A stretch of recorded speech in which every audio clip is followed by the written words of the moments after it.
nicely. It's the Drew and Fuse Show. The Drew and Fuse Show. The Drew and Fuse Show. Yeah, they clean up nicely. Yeah.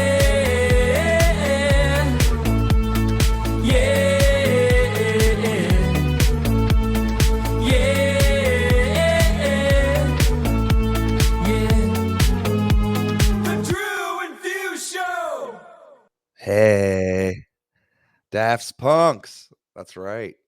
Daft Punk's in the building. Oh, let's go. What's up? How you doing today? I'm great. Just drinking out of my bitch one cup. Bitch one, Vegas. bitch two. What's in that bitch one cup? A little purple? A little drink? All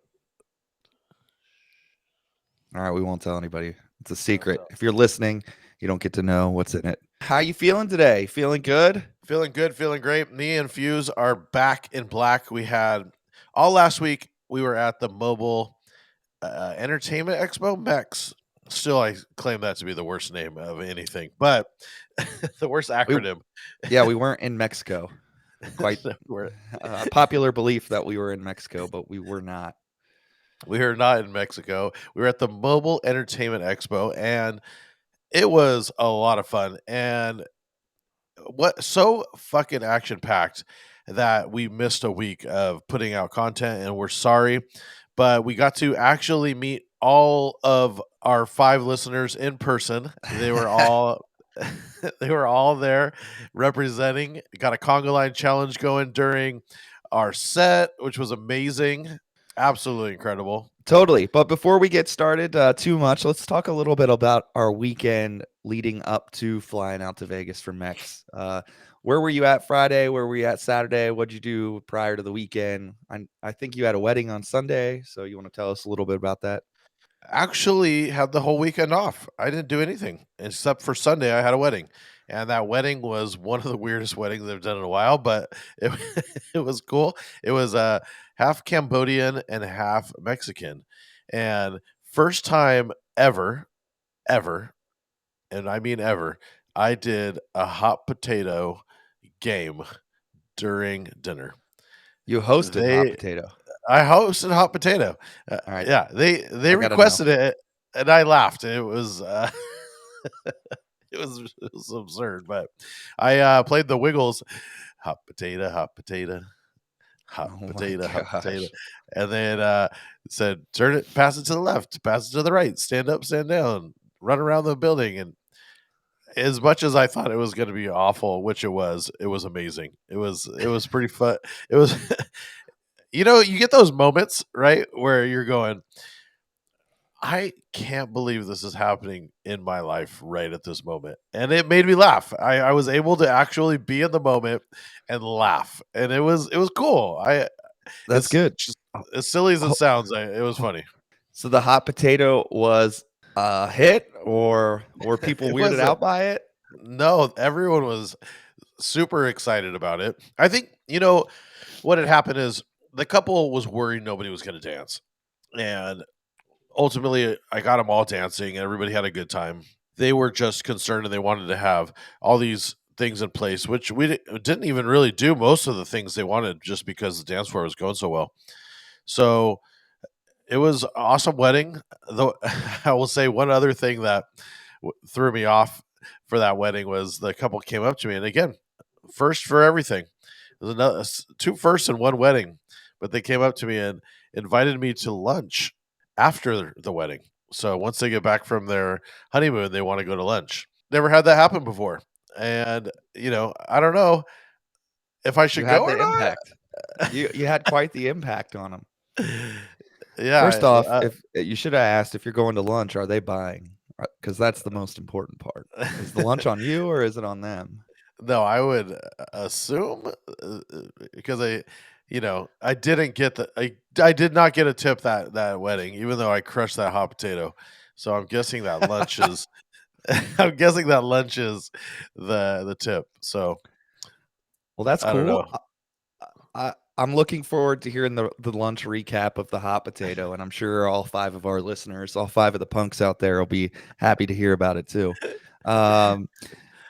I had a weekend. I did my normal bar on Friday, fishbowl, and we are still doing those pop power hours, which I don't know if we've really talked too much about on here on the show. If we have, we might have just briefly addressed it, but um, we're doing these pop power hours where I play an hour of music of a featured pop star every week, an hour early before my normal set start of the set. So normally I play 10 to 2 a.m. here, and I'm doing 9 to 2 a.m. But the first hour I'm playing a featured artist, and this past week the featured artist was Rihanna, and that was the easiest one yet. I mean, super easy because she's just got so many hits, and these pop power hours have been amazing for the bar. We've been like, I would say we've been packing in by like 9:30. Like when I start at 9, it's like half full, but I would say most everybody that's there is there for these. And we've done a different artist every time, so it hasn't been like, not everyone has been as big as a smash as some of them, but they've all been really, really good, and they've done the job of getting people to the bar early. And Friday we were busy till about 1:15 a.m., which Wait, I have a was question about the pop power hour. Do you yeah. put on the TVs that this is this pop power hour, or are you just playing it? Because I would assume at some point you're going to get an asshole come up and go, "Can you play something that's not Rihanna?" Yeah, Right? totally. So we have the TVs that I play the music videos on because I do videos there. But then also on the sides of the bar, each of the far sides, we have vertical TVs that sit vertical, and they have those just run promos all night. So they run things about the staff. Check out about your staff, their favorite drink, their favorite food, their favorite band. But for that hour on those vertical, it says like Rihanna Power Hour, like on those. And then we have like a featured drink, which this past week it was the Umbrella, and then we did Drake the weekend before, and it was um it was Wait, like wait, wait. champagne. Wait, recap the umbrella. I gotta know what's in this umbrella, and did it come with an Dude, I don't umbrella? know. I don't make the drinks. I just announce it a little bit on the mic. It came with an umbrella, though. I don't even know. Couldn't tell you. Um, I'm assuming that it came with an umbrella because everything we do down at Fishbowl was always done really well and pretty well thought out. Honestly, we did Drake the weekend before, and I will say, I like Drake, and the crowd usually likes Drake. But when you play an hour of Drake songs, they all sound the same. They all sound the same. Every single one sounds the same. Whereas Rihanna like had so many different has like so many different styles within her music. And I'll tell you the other thing that's really been kind of cool doing these that I would have never guessed, but I even play like the slow songs, which as a DJ in a bar or club setting, I never play, ever play the slow songs. And these slow songs are crushing. All the girls are singing them at like "Love on the Brain." It was huge. I couldn't believe it. That's a big wedding song for me. Really? Yeah. I mean, it makes sense. It's a good song. It's the sample too. How can you mend a broken heart? Right? Ding ding ding ding ding ding ding ding ding ding ding ding. Uh, uh, I, I mean, I love that song. I love "How Can You Mend a Broken Heart." I love that song. And if you haven't seen the Bee Gees documentary, about them and how their version of it came about, it's pretty awesome too. So I'd check that out if you're into that That kind of sort of thing. that documentary was so good. So good.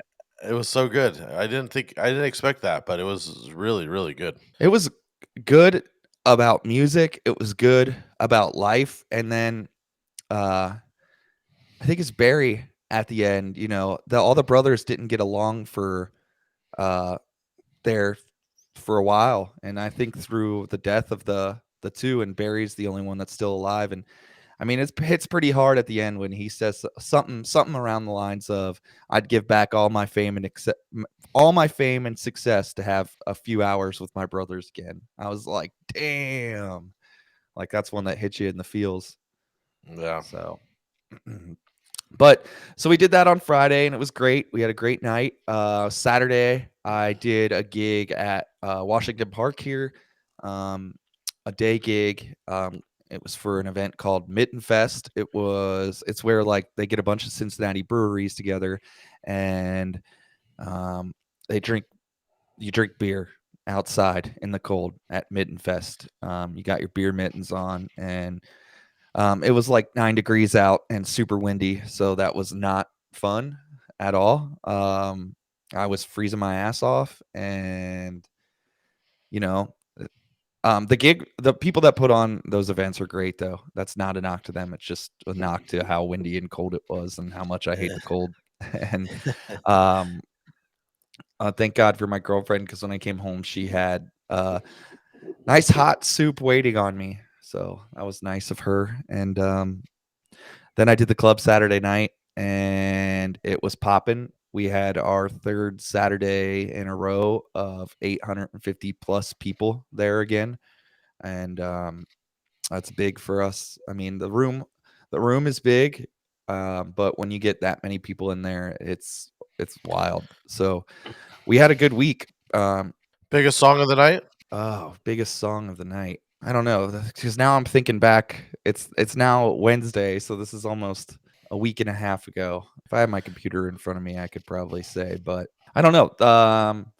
I got to be honest. The new hip hop that is trendy, like the Pusha P and the Super Gremlin, and dude, it's fallen flat for me. I think I saw Jay Spring post on Twitter something like playing Pusha P is our way of showing the kids that us old guys are still relevant, but we know it doesn't work. And it's like that was like the most truest tweet I think I've seen. It's like it doesn't work. It doesn't work at all in the crowd. It's like I'll get like a couple people that come up for requests and they're like, play something new. And it's like, okay. And then I do and it falls flat. But then I play like crank that and the fucking place goes berserk, you know? And it's like, I'll go stand in the crowd, and I feel like the vibe is different when you're standing there versus being on stage and looking at it. So, mhm. and I'm just asking every DJ out there, right? Is it just falling flat for us because we're looking for reactions, or if you go in the crowd, are people actually enjoying it? I don't know. I think I'm gonna maybe go test myself and go stand out in the crowd one of these things and just see if it works. And maybe people are singing along and I don't realize it, right? Maybe it's fun, but it's Yeah. just falling flat for us. I I don't know. I think it's fallen pretty flat. I think there's an initial like hit where like they hear it come in, and for that first 30 seconds, not even probably like 15, they're like, "Yeah!" And then once the 15 seconds of Instagram worthy moment is over on your Snap or your Instagram story, it's over. The excitement's over. They don't care anymore. I know you're right. I'm more just raising that question, right? I Of Yeah, I mean, because I was out recently and just standing in the crowd, I felt a different energy than when being on stage. And totally. so I wonder if I was just hanging out with my friends and a new song came on, I'd be like, "Oh, okay." But it doesn't pop like it does, but because not everyone knows it, it's not nostalgia. I don't know, just shaking it up. I I'm just No, asking I think questions. it's a valid question to ask. It is like I said, I'm in such a big room too, that where you hear you hear even if there's 100 people that pop to a song, like you hear it because there's so many people there, and it's a big room. The ceilings are big and everything, but um, you know, I feel like we all agree that one of the biggest hits right now uh in general is No Hands. I mean, that song is just it just pops, and it's it's so big right now that, and I know you do the same thing with your music, but I cue point all the starts of the choruses throughout so I can skip, and I no matter what, I always play the last verse of that song no matter what. But I've just been letting that for the first time. I can't tell you a song that I've been letting ride the full song, and the energy stays the whole time lately. I've just been letting that one ride. And Dude, the that whole song, time. even at weddings for me, and I know a lot of people that are listening to this might be thinking that we're just late to the game, but that song is, I feel, on another planet at the moment, and Yeah. maybe I'm late to the game, but yeah, it's I've big. always played it, and it's always worked, but I feel like not to the extent that it is right now. Like, I can't tell you the last time that I've let a whole song play out the whole way, and this is one. But yeah, we had a great night there. So, and then of course the next day, then I hopped on a super early flight. My flight left at like I think 5, like close to 6 a.m. Cincinnati time, and flew to Vegas for MEX, and I got in at 8 a.m. Vegas time, and yeah, so we'll start there. And I knew you flew in. You got in a little bit later than Yeah, us. What did we do Monday when we got there? We kind of just get settled in a little bit. I didn't get there till about 2, so I think we were all just catching up. Everyone seemed to be, recovering. And we walked in, and I think that's you guys were just starting to kind of crank it up a little bit when I walked in, and Oh, the show floor didn't open at all on Monday, right? Or no, we walked in. I walked into the house. We had a house with the Cray Hackers crew. everybody that stayed in the house was myself, Drew, Phrase, Master Monk, Ragoza, his wife, Jared, Aaron Trailer, Dom, Scooter, and then we had a special honorable mention. DJ Saber was another honorable mention. He brought in the turntable. Well, they call it the baby controller and a speaker, and that's what I walked into. Is everyone was sharing remixes, and that's the beauty about just us getting together, is geeking out on new songs and remixes and the like of that. So everybody was there sharing stories about remixes and acapellas and this and that, and that was super dope. But we needed to turn up, so we we all snuck in a quick little tequila shot. Warren got there, and we went to Well, go Warren brought faster. Hawaiian barbecue, which I don't know the name of the That's spot, but Warren's brought us that before. First so off, good. Warren's just a saint of uh, uh, a man, a man of man. Like, he is the best host, The man, the and myth, the legend, teen idol, hero of heroes. that's right. If you're older and you had Tiger Beat, the magazine, he was definitely on the cover of Tiger Beat. Yeah, I mean, uh, anytime we do this kind of stuff, Warren's the best. He had the house stocked with White Claws, Gatorades, waters, liquid IV, booty hole Some wet wipes, some dry croissants. dry croissants, cookies, anything you could want. He had the house stocked with, and made it super comfortable. And um, yeah, so we ate some Hawaiian barbecue, and then we went and saw Little John. It wa- But what did we do before No, that? no, no. We're skipping around. Uh, We had some dinner Hawaiian. Everybody ate together, and then we all decided that we were going to go see Lil Jon. But first, we went to South Point, got our passes, checked out the scene, walked around, and we saw the DJ battle. There was that's I right. guess 20 DJs that all had to submit a videotape to show their set, and they all got their minutes to shine. And I'll be honest, I thought it was a really good show. It it was cool to see all these DJs doing their thing, and I can't imagine one. I refuse to do those anymore myself, because you're just following up every DJ trying to play hits, which I think we did here. Totally. We heard DMX Party Up, Usher This is how Yeah we do it. into This Is How We Do It a couple times. And that's the hype set. I get it. I'm not talking shit on the DJ that played it. You're trying to shine on your 15 minutes, but there's other songs. There's Stop other playing those songs, songs.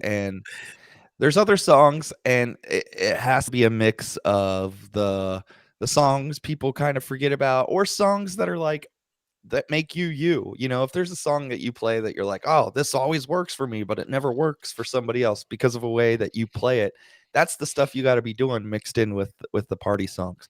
But also, what I will say is, That was the place is called like the showroom, I believe, or the showcase or whatever. That place at the South Point, it was amazing. A great a great convention like style casino off the strip in Vegas. For what Well, this event was. to add on to what you're saying is I bought a round. I bought a round. I was like, call everyone over. Round on me. I get the tab back and it was $40. And actually, I looked at Fuse and I was like, "Did you pick up some of them? What's going on?" And he's like, "No, I don't know." It was $40 for. I think we had like 4 or 5 shots, like drinks, the whole bit. $40 in Vegas. Do you understand? That's absurd. That's bonkers. It's crazy. We I Even on it the was casino nuts. floor, it was like that too. The Yeah. bar at the casino floor in the show, it's not like they had special drink prices in the showroom for the DJs. It was like that on the casino floor at the bar too. And it just That makes the was trip crazy. awesome. When you're like, okay, Oh, we're gonna have to spend $18 for a vodka soda, and then they're like, that'll be $5, and you're like, what? I can have 3 now for this one? no, it made the trip great. I just want to say one more thing to all the DJs that played that night. Honestly, super impressive. I think everybody gave it their all, and everybody was really, really, really trying. Um, if I was to nitpick about it, would just be I wanted to hear a little bit more out of the box, and I think that's we'll get to that, but I think that's what inspired our set to be a little bit more out of the box and not play straight up down the middle. So it's Yeah, just when you're playing to a room full of DJs, you kind of got to piss some people off, and I think it's hard when you're on that stage. You only got 15 minutes. You don't want to piss anybody off. You don't want to risk that because you got so much going. But I feel to really stand out, you got to just like piss people off. and initially, I gotta admit, I wasn't even, like, hyped to go to that. I was like, "Whatever, like, I don't really care." But I'm so glad we did because it allowed us to kinda get the lay of the land of, like, okay, who we're gonna be playing for when we did our party a few days later, and, we kinda got the idea of, like, what everybody else was playing, and like Drew said, it gave us, like, "Okay, we're not gonna do that," and it had we not done that, I don't know. I wouldn't say that it would be so much different, but I don't think we would have done so much of the weird too. Like we would have had some, but maybe not as much. But that party went to like what, 11-ish, 11, We maybe snuck 1. out at Yeah, we 11, snuck out. and we went to Jewel. we missed some of the people, and we're sorry anybody that we missed. But yeah, then we snuck out, went to Jewel, saw Lil Jon, and little trouble getting in, but it's Vegas. Once we got in, it was really, really, really dope. That club's awesome, and Lil Jon, I loved his set. I thought he crushed it. He just the right amount of hype for a guy that you're going there to hear the hype. He didn't overdo it, and he also played a lot of the big songs. And I liked the set a lot. I took a lot away from it. I think Jewel is a good size, like big room club for Vegas, but it's not one of the bigger clubs out there. So going to a place like Jewel on a Monday is great because the energy is there and it like feels like it's packed versus, some of the other big room clubs. And I know they all do their tricks to like make it feel small. Maybe they only open the side room or whatever. But I loved Jewel. We had a one of the balcony VIP tables, which was pretty cool because we were kind of above the crowd and kind of had like a bird's eye view right into the DJ booth. And I'm a little more of a hater than Drew when it comes to loving the Little John set. I won't say that I thought it was bad at all, and I won't even say that it was just okay. It was good, but I just wanted a little more. And the things that I did like that he did was for being a hype man, he is still very tasteful on the mic during his DJ set. It is not over the top, which you might think if you've never seen him, like, oh man, he's just going to be on the mic the whole time. That is not it. Dude knows what he's doing up there. The set, he got on the mic before, like basically before he even pressed play on the first song, was like, "Yo, if you came to hear anything but hip hop tonight, you are in the wrong fucking room." Like, and he did. He played all hip hop except for what, the one Scooter edit of 1,000 miles. Vanessa, Also played, which was one of my favorite moments of the night. And again, this goes back to what we were saying about the other DJs at the other thing. You got to do some dumb, weird shit. And I'm talking about Lil Jon saying he's only going to play hip hop. And I'm sitting there, I'm talking with somebody, and out of fucking nowhere, he drops, "I Will Always Love You, Whitney Houston." And I got up and I went and I ran over to the front, and he woke the room up with that shit. Because I'm not saying hip hop's boring, or it's just he had a lot of moments where he's playing a lot of these big songs we're talking about, right? So you're saying that the new Gunna or the new this or that, the Pusha P. he's playing Yeah, those, but then he would just have the moments where it starts getting in a thing, and it would just be like, bam, left turn, and you're like, "Whitney Houston, I will always love you." Like, what the fuck? No drop, no nothing. The original. yeah, And it was really dope. I think woke everybody up. I thought it was cool, a cool little moment. And yeah. yeah, the rest was hip hop, but Yeah, the only other 2 songs remotely close to anything but EDM that he played, or remotely close, were "Turn Down for What" and "Bend Over," which yeah, and I was gonna say those are his 2 songs, so it's not like he was getting into anything that, was, not expected.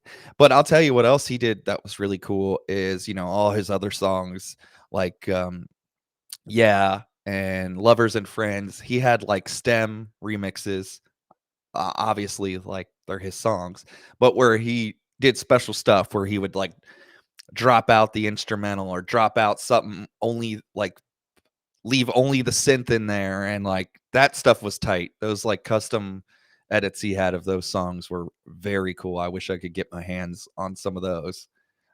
But um he played one of my favorite hip hop songs, which is "Shawty Low." They Know. I love that song. But I enjoyed the set. I won't say it was like anything spectacular, but like Drew was saying, Drew also pointed out, like, it is hard to go into a room like that when you're that guy and put on a fantastic DJ set and, being tapped on the shoulder every 2 seconds by somebody who's wanting your attention, in the DJ booth, whether it's like a resident DJ or somebody that is there and it's like they're a big spender and they're, getting a picture with you or whatever. There's all these things that you have to account for. I liked the set for what he did. I thought he had a bunch of really cool moments, and we've talked. Me and Fuse have been talking about this a lot. Is it's not just about being a headliner and going in and playing really cool tracks. You got to have moments. You got to have things that people walk away from and go, "Wow, dude did that." Do you remember that? You can't just go in and play no hands and party up and everyone's like, "Oh, he's the greatest DJ." No one's gonna remember that. And that was my whole thing with all these, a lot of the up and comer DJs. They're killing it. They're doing their thing. They're mixing right, but nothing wowed me. Right? I go see Lil Johnny plays again. He's doing an all hip hop set, and out of nowhere he does the Whitney Houston, and I'm going, "Oh my god!" Like he has the balls to just play that, and it made it work. It worked so well. The whole bar was singing, the whole club was singing it. I just think you got to have moments in your headlining set. Something Yeah. to think about. What are your moments? What's that big takeaway every time you play? The oh shit moment. You need 4 or 5 oh shit moments. And also, for anybody that's listening that might be thinking, well, was he really DJing? He was definitely really up there He was DJing. definitely really DJing it. Yeah. We were And looking from the top, and he played every single song. There was no faking at all. It was, I it was good. It was good. yeah, and a little sloppy at points, which to me, I'm okay with that because that allows you to know, like, oh, he's really DJing. He messed up a little here, like anybody would, like it's fine, it's not a big deal.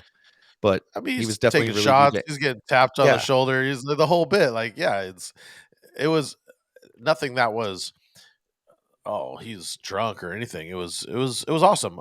Yeah. Yeah, It was good. that was a good set. And I mean, like I said, I would it was entertaining, and I would definitely go see him again. So, and that's good enough to say, well, then he did a good job if you'd go see him again. So, So then Tuesday we get up. I think we ate a dry croissant or two first from the house, and uh, Ah, I mind think the you, hangovers were kicking in, and we all wanted to eat. So I think we had a dry croissant or three, and then we went over to South Point, and again they crushed that.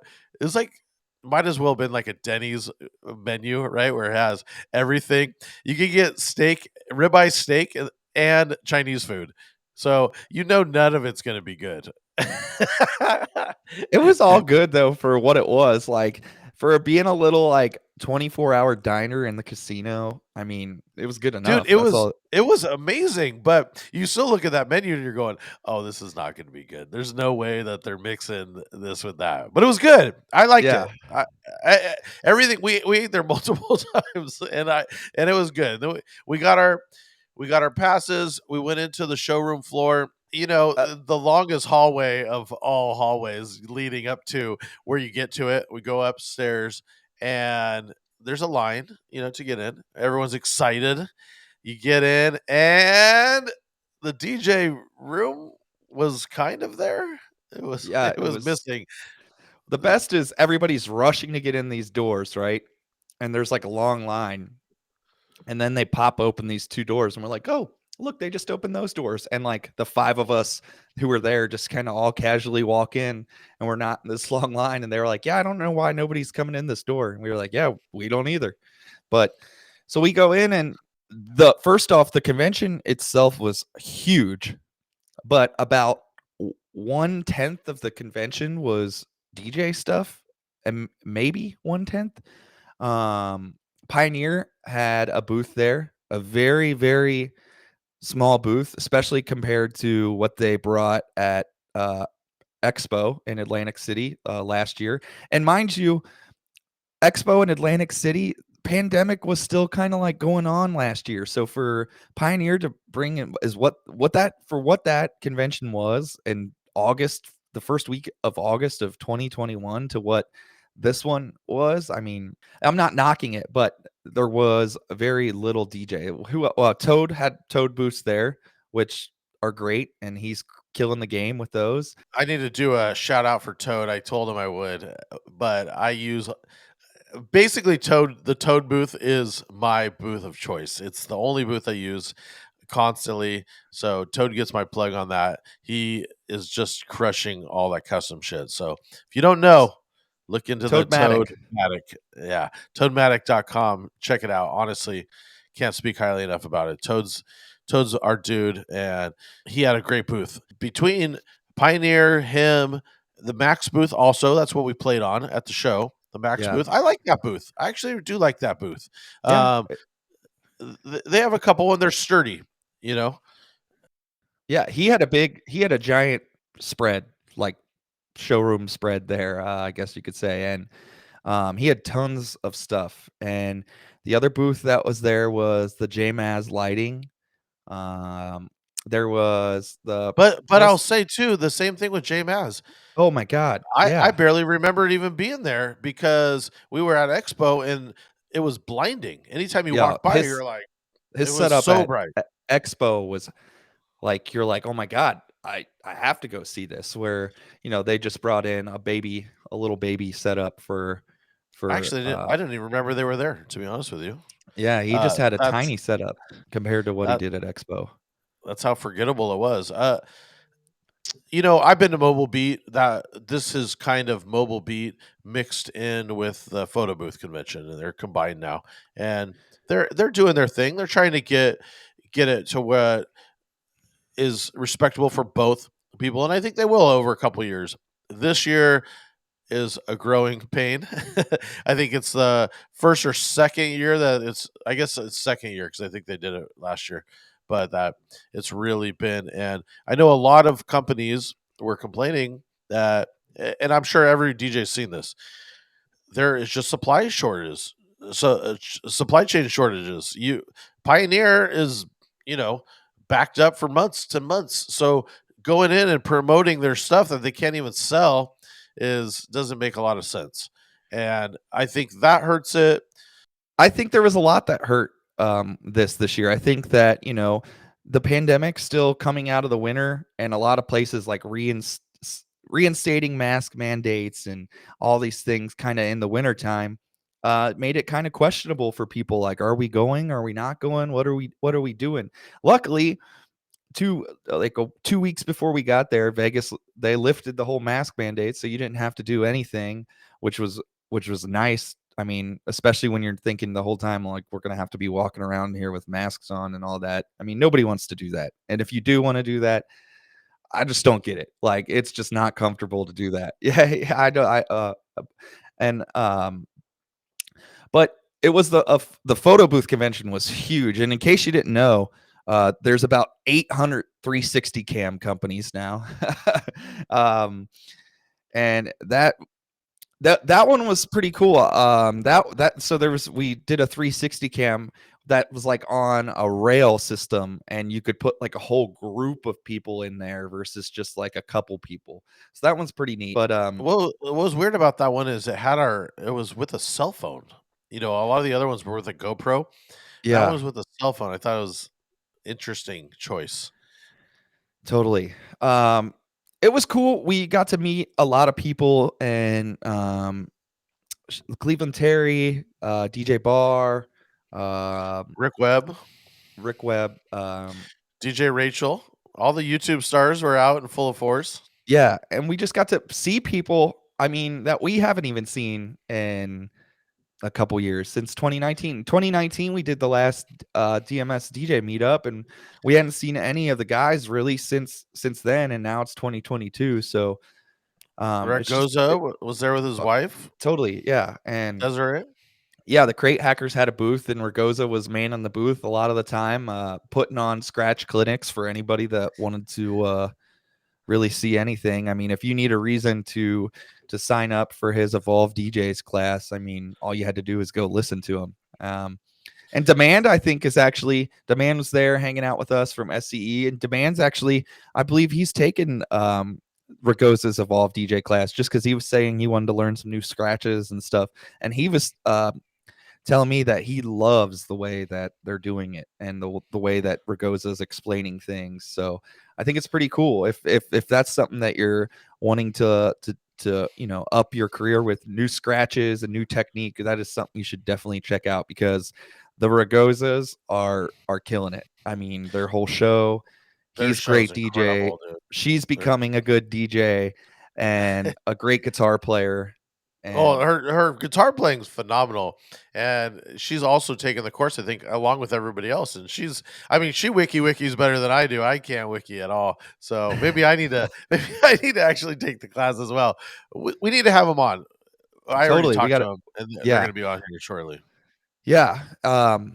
So then let's see. What do we do Tuesday night? Oh, I went back to the room and just went to sleep, and I was done. We did I, go to I dinner that night. Yeah, he was sad. He just stayed home and was sad, and then I was just tired. I slept for like 4 hours the night before, and then 4 hours, maybe not even the night before. So I was on minimal sleep. And once I got home and was in bed, it was just like, you know what? Nah, I'm not doing this. But these guys all went out and saw Shift at Omnia, and shout out Shift. DJ Shift. That Yeah, at any time I've ever been in Vegas, he is above and beyond the coolest fucking dude. We went and saw Omnia. My first time I ever went to Omnia. And you know who was standing in line? I don't think Fuse, I told you this, but Pauly Shore was just chilling out there.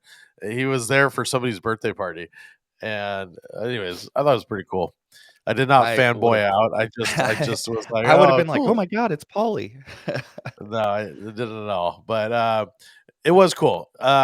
So yeah, we went and saw Shift, and dude, that room is bonkers. If you have not seen that chandelier, if I was taking acid and I went there, or even just mushrooms or anything more than drinking alcohol, this chandelier transforms into like 4 or 5 rings where it looks like you're being abducted, and then they just hit the CO2 jets over the whole room, and it takes over your body. It's crazy. That room's nuts. Shift killed it. It was a great open format set. Yeah, liked the whole thing. We had a lot of fun. Dude, that was about the extent of it. We went home after that, but it's a cool room. So Wednesday was the day of the party, and we woke up, and again, we kind of had to walk the floor. We were giving out DMS swag, and we got surprised. DJ Kevin Scott showed up.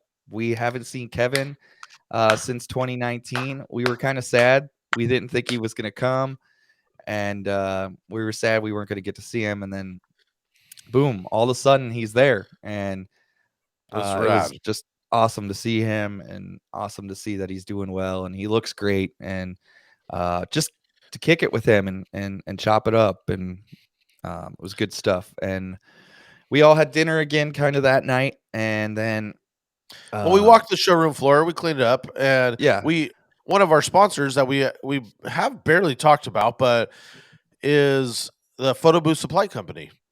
And they're over there. We went and talked to them, and we have a promo code if you guys are ever interested in getting one of those. We have a special link that we'll put on this YouTube clip, but it is Drew and Fuse Show is the thing, and you help out the show a little bit. We get a couple bucks, and honestly, I own that salsa booth. If you guys aren't, I was a fighter of anything photo booth, but that salsa booth is the easiest thing. I fly with it. I throw it up in a corner, and I don't have an attendant. I don't do props. I don't do anything else. It's amazing. On and on. I mean, this is just a quick little clip of what it is. We're gonna have the owner on here shortly, but yeah, they're sponsoring the show. We're super stoked about that, and we got to see them. And other than that, we just walked around the show and hung out with people. like Drew said, if you are thinking about picking up one of the photo booths, we do have the promo code and it will be linked in the comments or the comment section of this video. So we had dinner and then Drew and I kind of snuck off to prep our set. So we left ourselves. Basically, Kevin walked in and we go, oh wait, now we actually have to try because Kevin's someone that both of us grew up idolizing, and we're like, there's no half-assing this fucking set now. I mean, not that we were going to, honestly, but it was like, okay, now we need to really piss some people off. There has to be fucking like some piss off moments. So we snuck away, pounded a coffee, and went to work on this set. Yeah, and I don't know if we've said it on here because we've talked a lot about Warren, but Kevin, if it wasn't for Kevin, Drew and I neither one of us would be sitting here today and working for DMS. And honestly, I don't even know if my idea of DJing and the things that the way that I think would even be the same because he just taught me a lot. And it's funny, somebody that came in all the way to Cincy and, I would only hear DJ a few times here and there.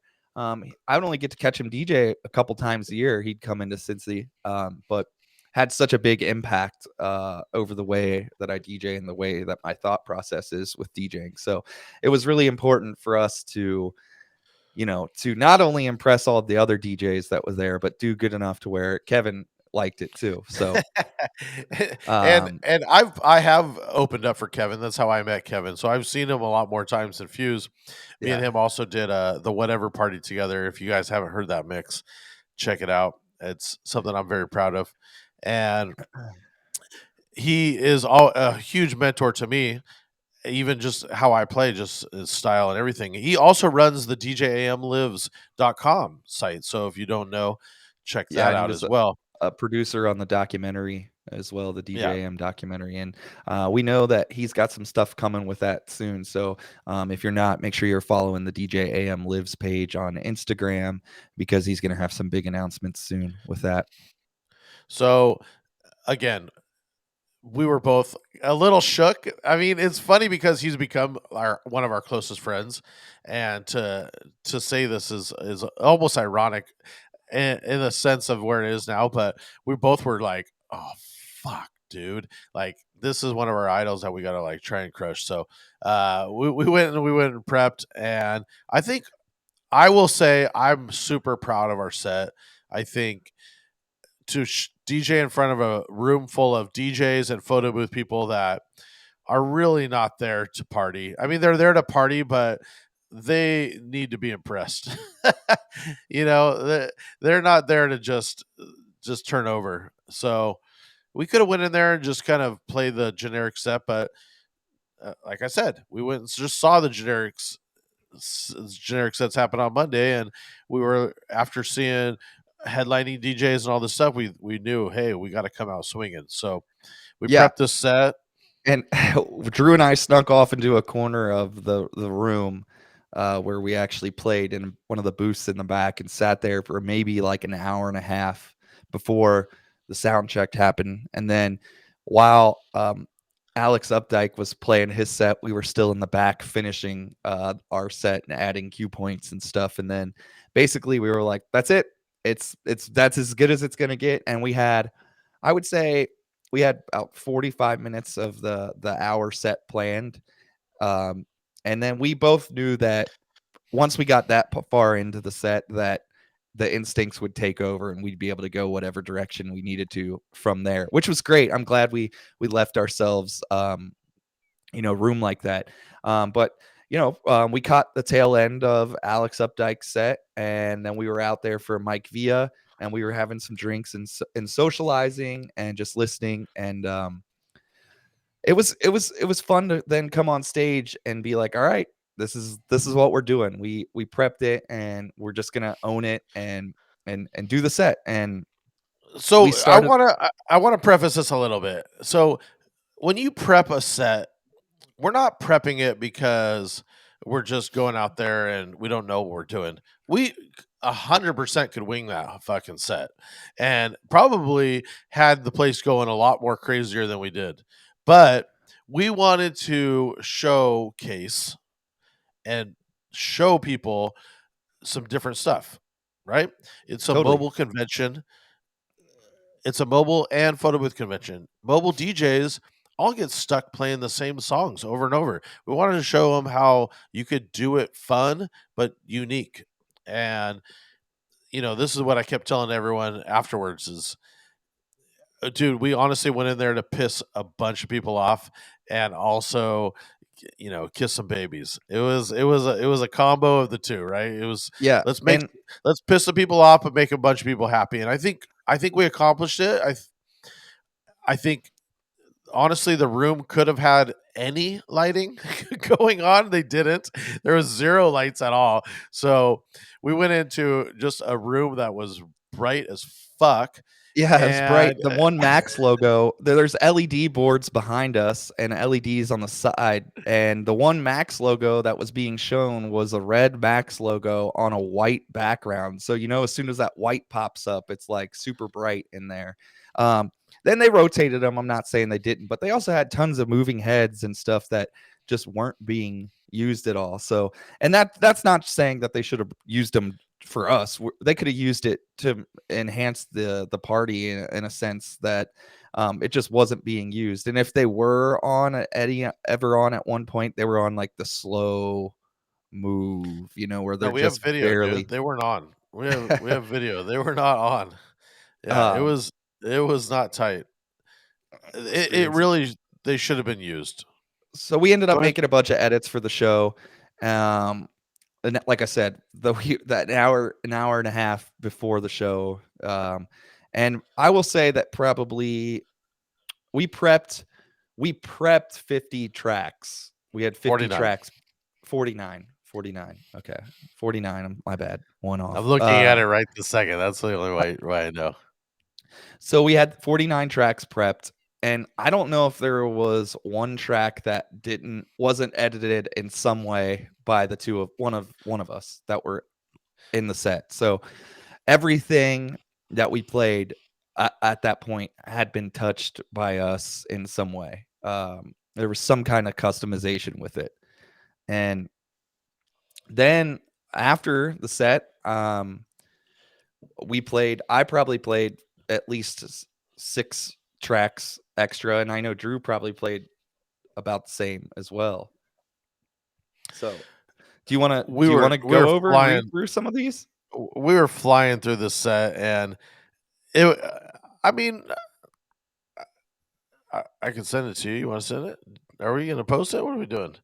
We'll Well, just read some of them. We'll just skim through we, some of them and we some of started the off with the Daft's theme song. You gotta run through it. And yeah. some of the people that were in attendance, our listeners. Again, we had our 5 listeners that thought this was funny. From the yeah into or into Chris Brown. Yeah, we did it 3 times. You gotta Yeah, so show tribute. it's You gotta show tribute. it's it's the part where phrase is going, yeah. So we kind of made a custom edit where that kind of reverbs out and then went into the Chris Brown, yeah. And for the people that got it, I think it was great. Shout out to Digital Dave, who wasn't there to be able to hear and see that part. I think he would have loved it personally. But that was the first one we kicked it off with. We went. There was some rock.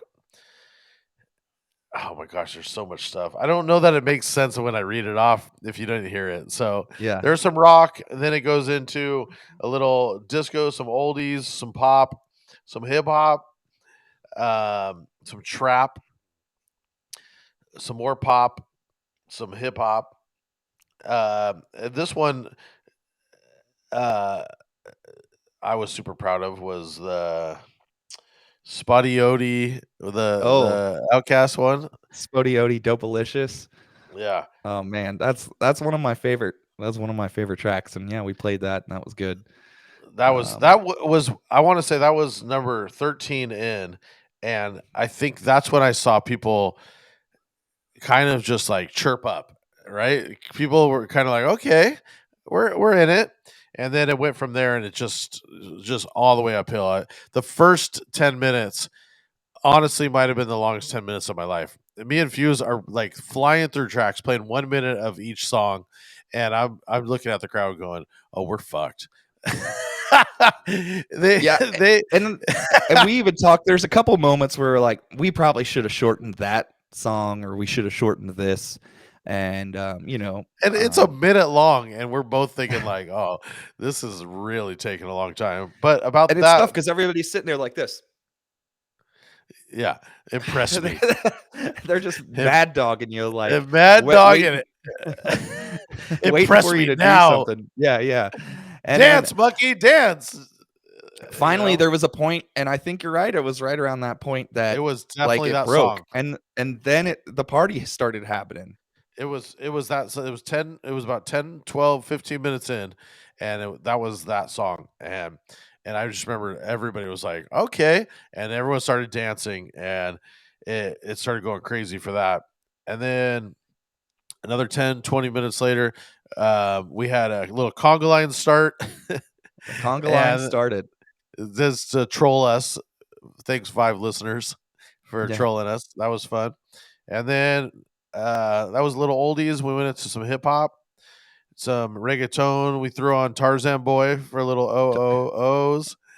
And Tarzan Boy might have been my favorite part of the set. Like that might have been my personal favorite part, because it's just so random and weird that like. But the best part is I looked up when that was playing, and everybody's singing along to it. Like it was amazing. So it was just the O hook. It was just the hook. yeah, just And the people were hook. going We didn't crazy. play anything other than that, but Um, yeah, we rickrolled them with a "Never Gonna Give You Up," and then a little mashup of that into "Feel My Face," and then back up tempo, back down to hip hop. Honestly, we played every single style you could possibly imagine. We were just flying through tracks, and I said it was that spotty. I think that was, listen, and this is all to my point. No one plays that song, right? We all like it, but nobody's playing that song. And that was the moment that broke everybody. Was like, okay, fuck, this is different. And we know And there's one listener sitting there right now that's like, I fucking play that song. What are you talking about? But that's not what we're talking about. We're talking about the collective group of DJs in a bar or nightclub. That's not a song that you're playing on the reg. It's just not. and there's a bunch more listeners that don't even know what it is. So go look it up because it's dope. And so that was the one that shook it up, and everyone got to grooving and dancing. I think they just were like, okay, fuck it, we're in it. I mean, this is a thing, and it was awesome, man. I was really proud of the set. We got a lot of props for the set, and shout out to everybody that had such kind words to say. Um, Honestly, it means a lot to us. It's hard to stand up in front of that many people and put everything in it that you got, because we all can go up there and rock the crowd and just play the same old 5 hip hop songs, but we want to do something different, impress people. So thank you, everyone that has such great words to say. It means a lot. Yeah, we really appreciate anybody that has reached out and said, hey, we really liked the set, or oh my God, like we just had a blast, because it really means a lot to us, to be in front of a bunch of DJs and for people to enjoy it, because it is a tough group to play to, and we knew that going in that it was going to be tough, and we really appreciate it. And so after we got done, during the set too, it was great. We passed out some DMS swag, and if Drew was DJing, I would be on the mic a little bit, and if I was DJing, Drew would be on the mic a little bit. And honestly, too, that was our first time ever doing something like that together. So that was a first for us. So Which was um, also a struggle because we both have our own styles. I mean, yeah, we play similar, we play fast, and we like a lot of each other's edits, but we totally have different styles, and so trying to make it all blend was a little bit of a challenge. But we get along so well, it's easy. Uh, and then after our set, we Chitown Shani went on. yeah, Shani, Shani went on. She did a great yeah. job. And then Scoots went on, and he crushed the room too. And I was just happy to be done at that point, and I think Drew and I immediately went out into the crowd and had about 5 drinks real quick, because we were just ready for it to be over at that point, that we didn't have anything else to do.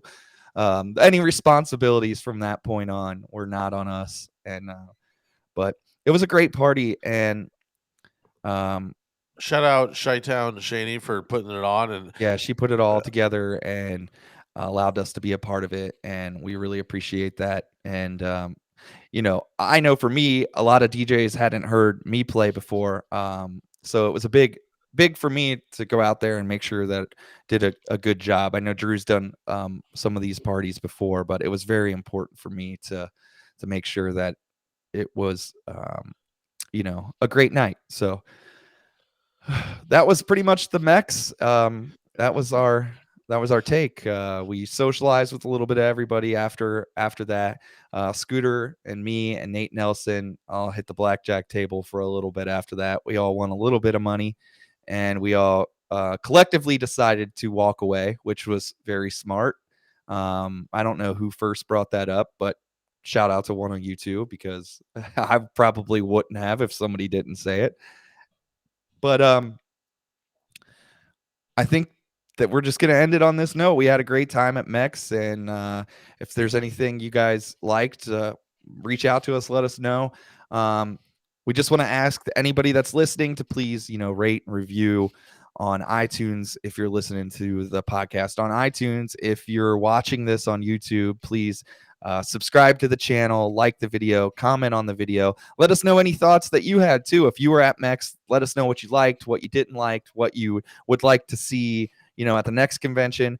We definitely know that we're going to Expo again, and the DMS crew will be there, rolling pretty heavy and representing. So if there's something you'd like to see there, let us know too. We just want to hear thoughts, everybody's thoughts on what they liked and what they didn't like. Drew, is there anything else you want to add? No, it was awesome meeting everybody, reconnecting with everybody. Radio Shorty, we got to link up with him. We're going to be doing his podcast coming up here, and just just hanging out with everybody. That's half the reason why we're going. So we're going to be trying to hit a couple of these other conventions. We'll definitely be at Expo. We're both going to be at DJ Collective later this year. If you guys have anywhere you want us to be, let us know. Otherwise, thanks for all the support, and we appreciate it. Yeah. Yeah, and thanks for bearing with us last week since we didn't get a podcast out.